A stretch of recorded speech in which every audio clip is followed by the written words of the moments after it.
بسم اللہ الرحمن الرحیم۔ اللہم صلی علی سیدنا محمد نبی الامی وعلی آلہ وصحابہ وبارک وسلم۔ دوستو، معاشرے میں کچھ ایسے لالچی منافع خور افراد ٹولوں کی صورت میں آپ کو ملیں گے جو کسی وبا سے کم نہیں ہیں۔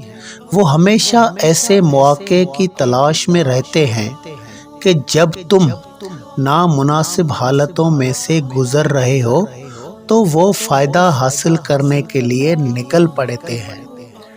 عرف عام میں ان کو لکڑ بگا کہا جاتا ہے۔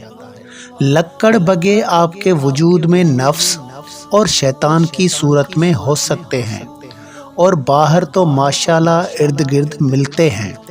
دوستو، ہوشیار ہو جاؤ، خاص طور پر اپنے نظریے اور فلسفے سے اپنے ہم عصر دوستوں سے رابطے میں رہو۔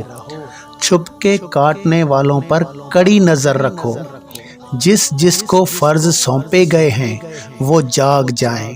اندرونی، روحانی، جسمانی اور معاشرتی لکڑ بگوں سے اپنے آپ کو اور اپنے دوستوں کو دور رکھیں۔ اپنے آپ کو اور اپنے دوستوں کو دور رکھیں۔ اللہ ہم سب کا حامی و ناصر ہو۔